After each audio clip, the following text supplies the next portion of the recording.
Hello everybody, I'm Abdelrahman Jalal. I'm recording this video especially for the students of Lebanese French University English Department as part of their course in Modern English Drama. So if you are ready, let us start. This video is focusing on analyzing Act 3 in John Osborne's modern drama Look Back in Anger. In our previous lectures, we have explained and analyzed Act 1 and Act 2. For this time, I'm going to focus on Act 3. Then, let us go.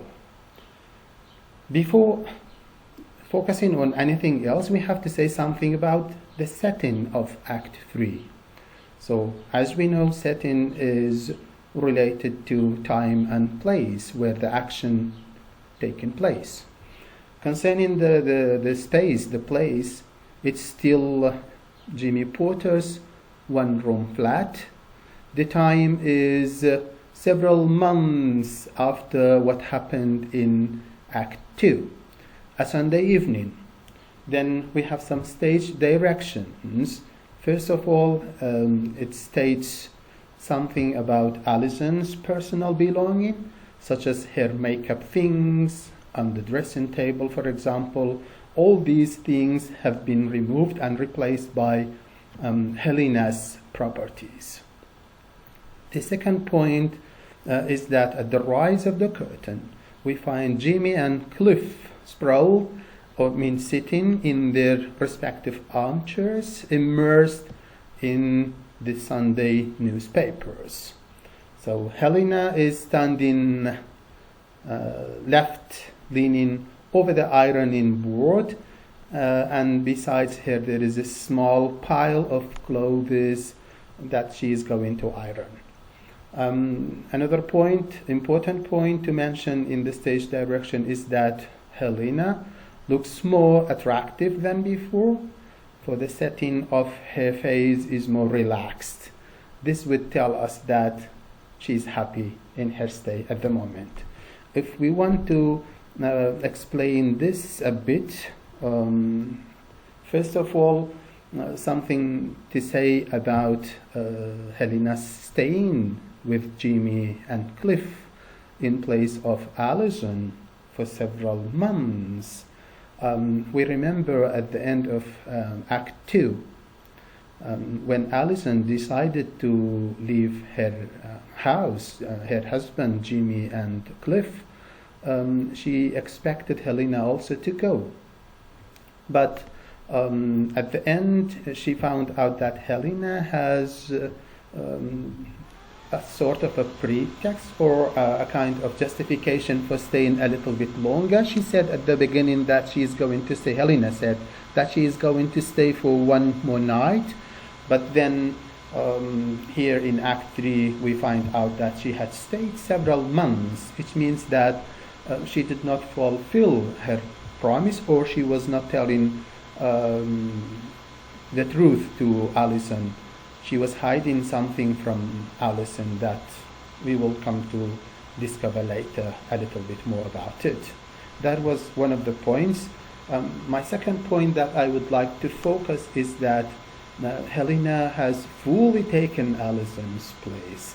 This is clear when the stage direction would tell us that she has replaced her properties, her makeup, her other belongings in place of Alison's.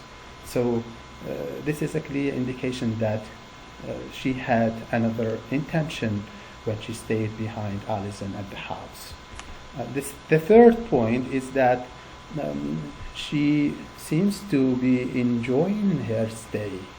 I mean, Helena is happy, and even her face, this is what the playwright is going to tell us, that her face is more relaxed. It means that she enjoys her stay, despite the fact that Alison was one of the close friends of Helena, and she has invited Helena to her house to stay with them in their small flat. So this is a sort of a breakage in sisterhood ties. If we want to analyze this part from the feminist perspective, of course women are supposed to support their fellow women in case of need, but this is not what we see here from Helena towards Alison. I will be moving into some important quotes, and the first quote in Act 3, Scene 1 is here from a discussion between Cliff, Jimmy, and Helena at the end for a short quotation. Cliff starts talking, says, "That stinking old pipe."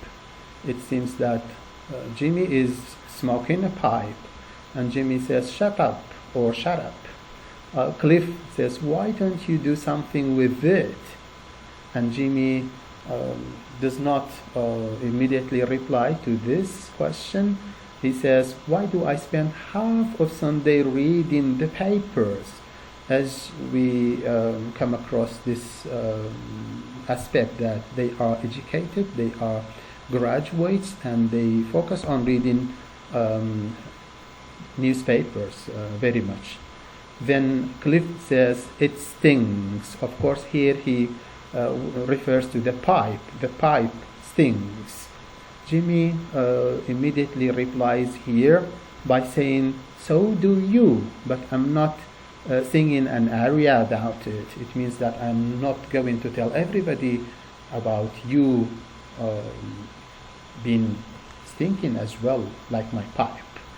And then Jimmy continues saying, "The dirty ones get more and more wet round the mouth, and the posh ones are more pompous than ever." Then he lowers the paper and waving the pipe at Helena says in a questioning tone, says, "Does this bother you?" He means smoking the pipe. Helena replies, "No, I quite like it." So if we want to focus on certain points here, the first thing to think about is Jimmy's smoking, and he's not smoking a cigarette, he is smoking a pipe. A pipe has a symbolic use here, like we come across in Act 2 as well. Jimmy was playing the trumpet, so the act of smoking as well is contributing to the main theme of the play, which is boredom, dissatisfaction, and anger. Usually that is not always the case, but in many cases people will revert into smoking when they are unhappy or they have some problems. So here Jimmy is very much angry. This is why he is doing strange things, including playing trumpet and smoking a pipe. And the pipe itself also is important here, because as I said, it is not a cigarette, it is a pipe, and not everybody is smoking a pipe.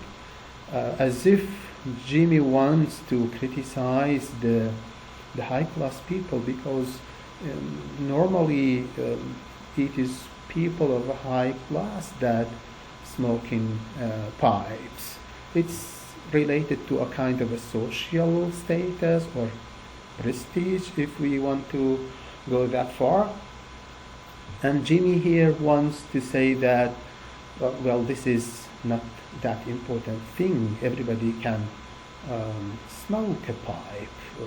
So this is one direction. Another explanation might be that Jimmy wants to imitate high-class people, thinking that he is no different than them. This point could be even further discussed, and I would like my students to stand and reflect and share their ideas while I'm sharing this video with them. The second point to focus is that Helena got used to Jimmy smoking, and now she likes it. Generally speaking, not everybody is liking the smell of smoke. I mean, that is generally. But here, and especially women, but here Helena says not only that she feels okay with it, but that she quite likes it. So it seems that there is a sort of compromise or more mutual understanding between Helena and Jimmy until this moment in the play. So another important quote that I would like to focus is this one between Jimmy and Helena. So Jimmy says, "Hurry up with that paper and shut up." Of course, this statement or this command is against Cliff. He's talking to Cliff. "What are we going to do tonight?" This is for everybody. "There isn't even a decent concert on." And then he addressing Helena, says, "Are you going to church?" Helena replies, "No, I don't think so, unless you want to." So this is also something that we have to say, to analyze deeply. It has a deep meaning at this moment. Helena is not going to church anymore for her own or at her own. But if Jimmy wants, then she is ready to go. It means that at first Helena was pushing in Act 2. She was pushing Allison and convinced Allison to go to the church against Jimmy's approval. Okay? Against Jimmy's will, because Jimmy does not believe in this church issue. He was clearly against the perspective of religion and its effect or effects in human condition. So Helena gave up her belief in Christianity, in church, for the sake of Jimmy, in order to convince Jimmy. That's also something telling us that Helena having some secret or undisclosed intentions to get more closer to Jimmy and replacing her friend Allison, who is the legitimate wife of Jimmy. This is a continuation of the breakage of common sisterhood bonds in feminist perspective. Another important, rather a bit longer quote by Jimmy here. I'm going to read it. He says, "Do I detect the growing satanic glint in her eyes lately?" He means Helena. "Do you think it is living in sin with me that does it?" And then he addresses Helena by saying, "Do you feel very sinful, my dear? Well, do you?" Then he continues saying, "Do you feel sin crawling out of your ears like stored up wax or something? Are you wondering whether I'm joking or not? Perhaps I ought to wear a red nose and a funny hat. I'm just curious, that is all." And at the end of this quotation. He says, let us have that paper, stupid. So this last speech is addressed to Cliff. Then here we have a very important point to stop consider, which is Jimmy wants to say that it was not because of him, because of Jimmy, that Helena is not going to the church. He wants to prove that it is her own decision. So after all, he did not oblige her not to go. He did not prevent her not to go. That is something Helena gave up out of her full will.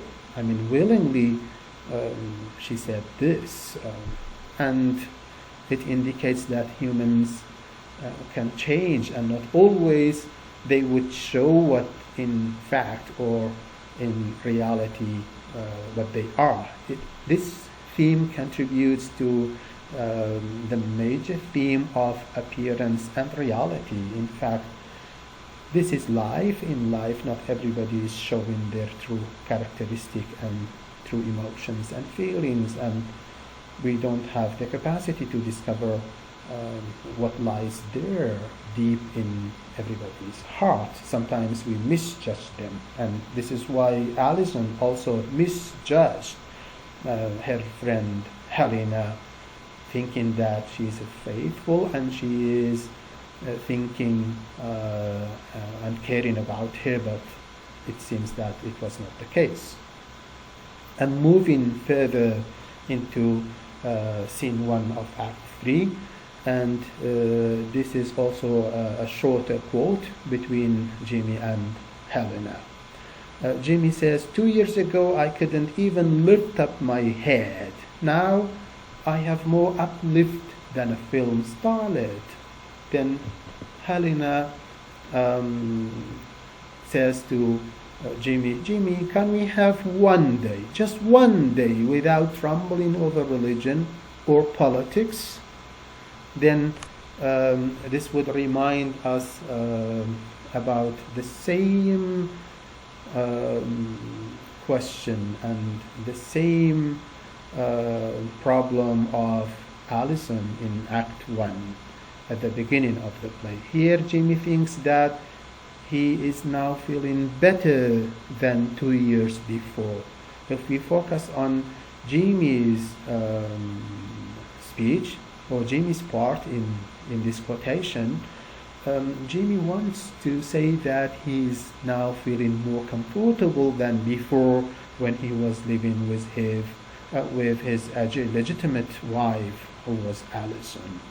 And this is also something to do with the anger and dissatisfaction of the younger generation of that time. The second point is about Helena. Helena is repeating the same question of Alison in Act 1, that women want some peace of mind. This is related to feminism and feminist perspective. I mean, if we analyze this from the psychological perspective, well, we can't change the world. I mean, in case of Jimmy and his small circle of a friend, a wife, and a she friend, they cannot change and affect the politics of the country. They cannot affect and change the religion. So why they keep on talking about this issue, and they ruin their own life as a result of this? They would quarrel, they would disagree on certain points about these things that lies beyond their capacity. So Helena is asking to leave aside these issues that they cannot change and focus on their own life and have some sort of peace of mind and understanding, mutual understanding at their small flat and in their small place of living. This is another important quote in my perspective about Cliff this time. Cliff, Helena, Jimmy, all the three is involved. Cliff starts talking. It is the only clean one I have got. Oh, you big oaf. And then he addresses Helena, says, look, it is filthy. So before this speech, of course, Jimmy and Cliff start quarreling, disagreeing, and then they fall on the ground, and Cliff's shirt became dirty. And now he says, this is the only clean one I've got, so it is filthy. Helena says, yes, it is. He is stronger than he looks. So Jimmy is even physically powerful and strong. If you like to take it off now, I will wash it through for you. This is Helena offering a help to Cliff. It will be dry by the time we want to go out. But Cliff hesitates at the beginning. What is the matter, Cliff? Helena says, what is the matter? So Cliff says, oh, it will be all right. Jimmy says, give it to her and quit moaning. Then Cliff says, oh, all right. He takes it off and give it to Helena and thanks Helena. In this point, I would like to focus on a very important aspect in this scene, which is nothing has changed. Same scene, except that Helena is in place of Allison. So we said at the beginning, Allison was standing doing ironing and serving the two men at the house, both Jamie and their friend Cliff. Now Helena is doing the same thing, and Cliff is also beginning to accept this new condition. This is the second point I want to focus. He seems to agree to the new condition and accept the new game. So, I mean, the game, the fact that Helena is doing Allison's part, although Helena is only a friend of Jamie and Cliff, while Allison is a legitimate wife of Jamie. Allison, the legitimate wife, is out.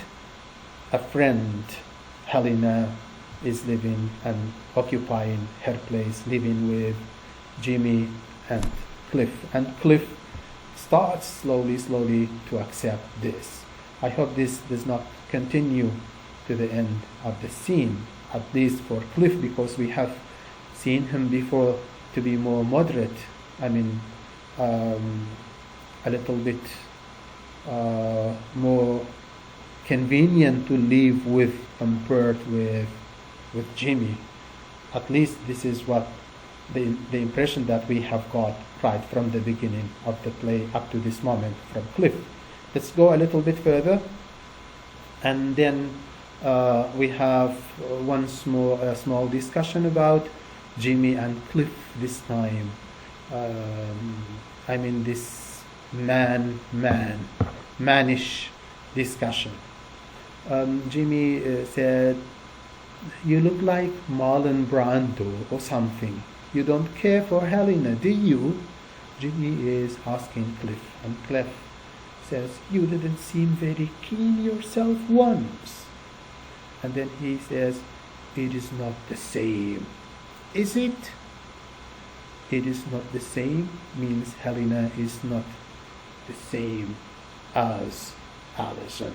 Jimmy irritably says, no, of course, it is not the same, you idiot. It never is. Today's meal is always different from yesterday's, and the last woman isn't the same as the one before. If you can't accept that, you are going to be pretty unhappy, my boy. a little bit patriarchal in the feminist perspective, because Jimmy and Cliff Bohr are testing each other over any feeling towards Helena. Helena now plays like in between. She has put herself in between Jimmy and Cliff. This image explains a little bit what the situation may look like. So even for Alison, the case was not much different. If we go back to Act 1, at the beginning of the play, we felt that there is a sort of feeling, acceptance, more agreement between Cliff and Alison rather than between Alison and Jimmy. And it seems that similar condition is now facing, or the same condition is applied on Helena as well. The second point I would like to focus is that how both men see the difference between Alison and Helena. So I hope the condition by now is changed for better in case of men perspective for women, but at least this is how John Osborne wanted to present this idea that men sometimes are having a strange feeling or appreciation for women. They prefer one to another, and if they spend some time with one, they may prefer to leave this sort of relation in order to start a new one.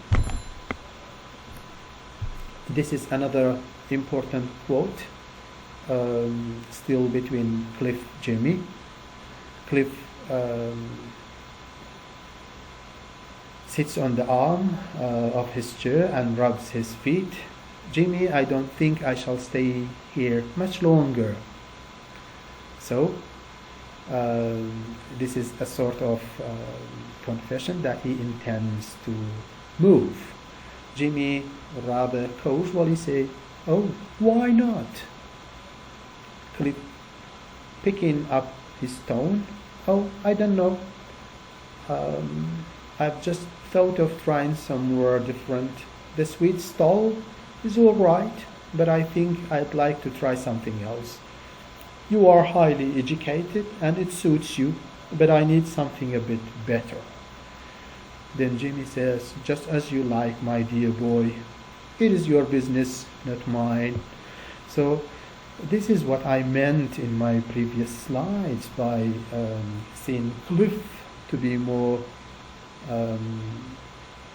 agreeable, more understanding of the whole context. Here Cliff is looking for a change of work, and I would like you to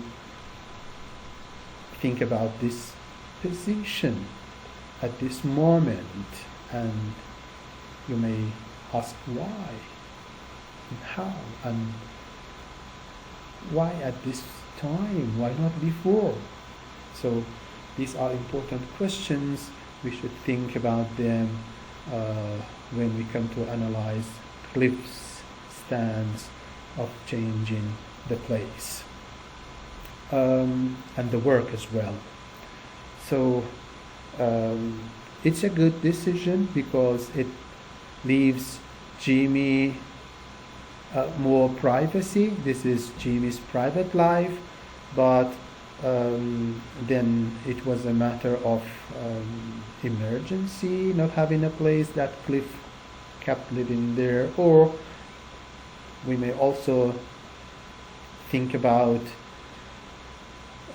Cliff being convinced that having a woman in between them might further exacerbate or create further problems for the couple to live it's also a possible explanation for Cliff's decision.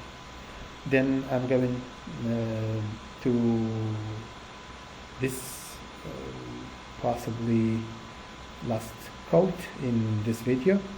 It's still between Cliff and Jimmy, I guess. Cliff says, and another thing, I think Helena finds it rather a lot of work to do with two chaps about the place. I won't be so much for her if there is just the two of you.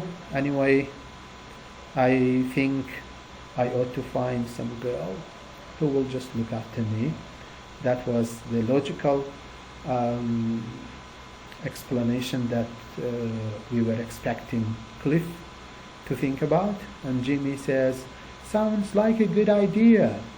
Can't think who would be stupid enough to team themselves up with you two. Perhaps Helena can think of somebody for you, one of her posh girlfriends with lots of money and no brains. That is what you want. Once again, we are confronted with feminist perspective and patriarchal thinking if we want to approach the case in this direction. Then the point that I want to focus a bit on is that it seems that finally Cliff has decided to take action, but not when Alison was present. It means that it is a bit late. I mean, we should think about this, as I said in the previous slide. Should Cliff has decided or had decided while Alison was still there and Helena was not in the house to take that action and leave the couple to their own life, this agreement might not have been reached that point that made Alison to leave the house and Jamie behind. This is one of the possible explanations. This would take me to the end of this video. I hope my students would enjoy and get benefit of. Hopefully we will meet in our later videos.